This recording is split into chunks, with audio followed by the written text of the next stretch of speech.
Hello, I'm Barry Mackay here in Sydney, and today I'm here with Anthony Venn Brown. Anthony was a former Pentecostal preacher and author of a book called A Life of Unlearning. Anthony, can you tell me a little bit more about yourself?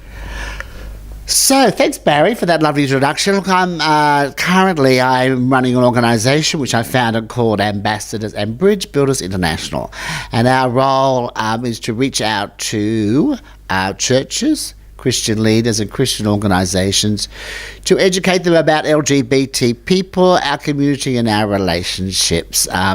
We believe that the enemy is not churches or religious organisations or ex-gay organisations, but the enemy is ignorance. We focus on changing that through education, through information and through dialogue.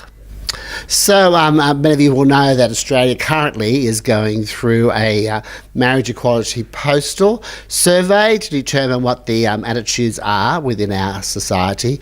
Many people are finding this very, very challenging. Many LGBT people have never experienced this level of vilification in the public arena. Their relationships, their very person being spoken derogatorily about, and of course about our families as well. So being a survivor now for nearly 20 years in this space, very volatile space, faith and sexuality, I prepared 10 little tips that I've found very useful in my journey that I hope will be able to help other people. So the first tip is that the number one priority is your mental health, and that is even far more important than the cause itself. And if you find your mental health being impacted negatively by what's going on, then you need to take responsibility and do something about that.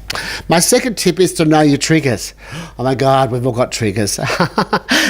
And some people, what I've seen is that they actually don't know what those triggers are, and I see them going off on Facebook. It could be a name, it could be an organisation, it could be an individual that triggers them, but it's really important to be very self-aware and self-conscious and know what those triggers are so that you can manage that much better. Also, it's good to take a break.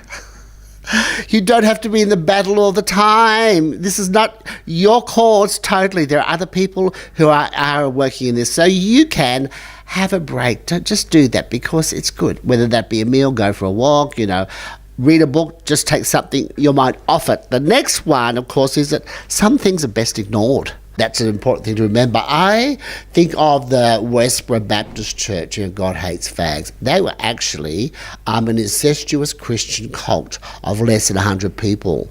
But they got international notoriety. Why? Because people kept talking about them. Some people are best left ignored. And recently we had a poster in Melbourne put up which mentioned fags, and that was all over social media. Sometimes it's just best to leave things and not give them any more oxygen. I think another important thing is to remember in this highly volatile space, very emotional, is to not turn on the tribe. Because there are people who will do and say things that maybe you disagree with, but this is a time when we really do need to stand together. Number 6 is that there are some positives out there that are worthwhile promoting. Not all Christians are nasty. Not all Christians are against gay and lesbian people. And so there's wonderful things that you can promote as well, which are very positive. Name calling. I think name calling is such a childish behaviour. And it's so easy to call someone a bigot, a homophobe, a hater. And that may be what they are, but just steer clear, because that's really very childish behaviour. And another thing I think is important is to don't poke the bear. The bear's a bit angry out there, and I did that the other day. I make mistakes as well, and somebody had spelt something incorrectly, and what I did, they spelt heresy incorrectly, and I corrected them on it. But what I was doing was actually poking the bear, unnecessary. It only reinforces people's already negative view of us. Number 9 is wear clean underwear. Very important. Did your mother ever say to you, have you got clean underwear on before you went out? They say, because if you have an accident and you've got dirty underwear, it reflects badly on the family. And so whenever I speak, when I'm doing something in social media, when I'm speaking in an interview, on the radio, TV, wherever, I always remember I'm not just speaking about me or on my behalf, but I'm speaking on behalf of the tribe. So keep that in mind. And then the last thing is, don't lose your sense of humour. please. I got too intense. I got too serious at times.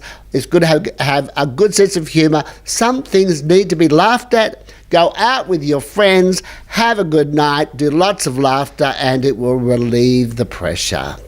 Thank you, Anthony. Just wanted to ask you, what sort of things have you been observing on Facebook and on social media that are reflecting the level of distress that's out there at the moment? Look, I think that what I've been seeing, Barry, is just a repetition of what people have been saying for ages, is that, homosexuality is a sin, this is unnatural, this is not what God wants. God created a man and a woman, Adam and Eve, not Adam and Steve. There really is nothing new out there that's being said at the moment. How are people reacting, though? People, LGBTIQ people?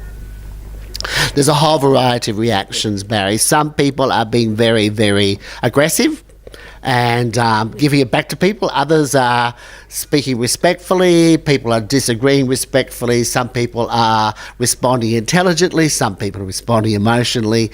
There's a whole spectrum. But I know that it is impacting people. Anthony Venn Brown, thank you very much. I'm Barry Mackay here in Sydney for This Way Out.